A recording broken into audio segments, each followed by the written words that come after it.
Welcome to The Explainer. Today, we are diving deep into the hidden science of one of the most common, and honestly, most misunderstood addictions out there. So, have you ever had that feeling, that the real world just can't seem to compete with the digital one? That sense of excitement, that joy you used to get from everyday things, it just feels harder and harder to find. If that sounds familiar, you are so not alone. And the answer has nothing to do with morality or willpower. It's about brain chemistry. It's about a really powerful neurotransmitter that's being hijacked, and it's literally rewiring your ability to feel pleasure from anything at all. Okay, let's get into it.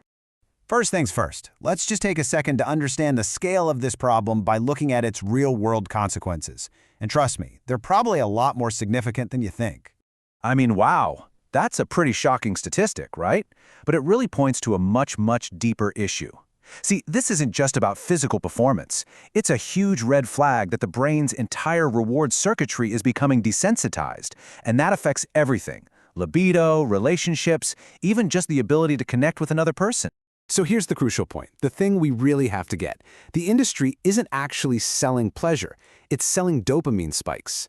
It's a trap, and it's engineered to get you craving more and more and more stimulation, which ultimately just destroys your ability to feel joy from anything else in your life.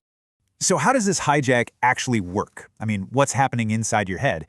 To really understand the trap, we need to get under the hood and look at the specific mechanism in your brain that's being exploited. Okay, so this right here busts the single biggest myth about dopamine. It is not the pleasure hormone. Think of it more like the gas pedal for motivation. It's the chemical that drives you to seek things out. It is all about the craving, the hunt, the wanting, not the liking.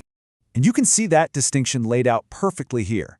Dopamine is what drives the anticipation, while totally different chemicals, like opioids, deliver that feeling of actual pleasure. Now, what pornography does is it just supercharges that anticipation side of the equation. It hijacks a system that was originally designed for our survival, for things like finding food or a mate. And this system gets weaponized by a well-researched biological drive called the Coolidge Effect. It's basically our brain's intense, hardwired desire for novelty.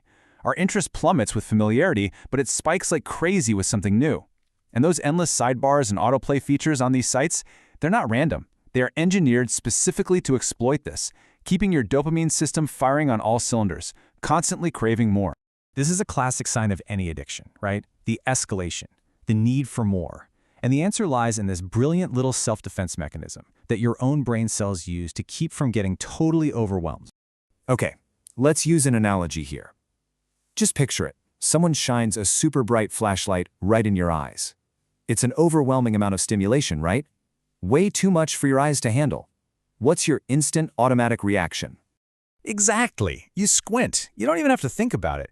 Your eyes just automatically reduce their own sensitivity to shield themselves from that intense light. It's just a natural protective response. Well, believe it or not, your brain cells do the exact same thing. When they're faced with this constant unnatural flood of dopamine, they literally squint. They pull their dopamine receptors inward, making them less available. It's a process called downregulation, and it just means your brain becomes way less sensitive to dopamine's effects. So, what's the result of all that? Well, now you need a brighter and brighter flashlight just to feel normal. You need more and more intense stimulation just to get a response. And meanwhile, the actual pleasure you get from it gets lower and lower. And real life, with its normal, healthy levels of dopamine, it starts to feel gray and totally uninteresting by comparison. Now, I know this all sounds pretty bleak, but here's the really good news. This process is reversible. Those receptors, they can come back online. The solution, though, is deeply, deeply counterintuitive. So how do you do it? How do you actually reverse this damage and let your brain heal? Well, it's not about finding a better distraction or just fighting harder. It's probably the last thing you'd ever expect. That's it. 2 words, active. Boredom. You don't fight the urge, you don't run from it, and you don't try to distract yourself. You purposefully and actively choose to be bored with it. I love this analogy because it just reframes the entire battle. Think of the urge as just a screaming person in the room demanding your attention. You can give in, you can yell back and fight it, or you can just choose not to engage. You can let it scream until it gets tired and goes away.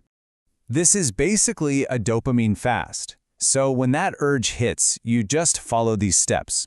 You acknowledge it's there. You sit with it, observe it without any judgment, and you actively think to yourself, this is boring. And what you'll notice is that the impulse, that screaming, it'll peak, and then, with no fuel, it'll just fade away. You're starving it of its power, and that allows your dopamine receptors to slowly come back online. Okay, so active boredom is the core mental strategy, but you can dramatically speed up your brain's recovery by creating the right physical conditions for it to heal.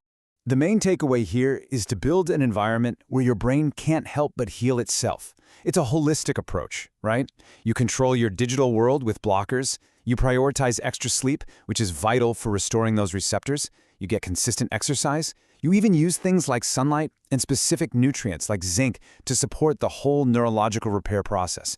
Every little piece makes the path to recovery that much smoother. So this is really the fundamental principle.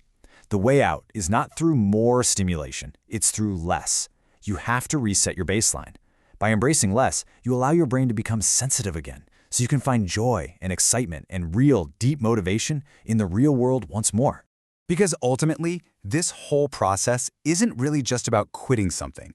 It's about regaining control over your most valuable resources, your attention, your motivation, your focus.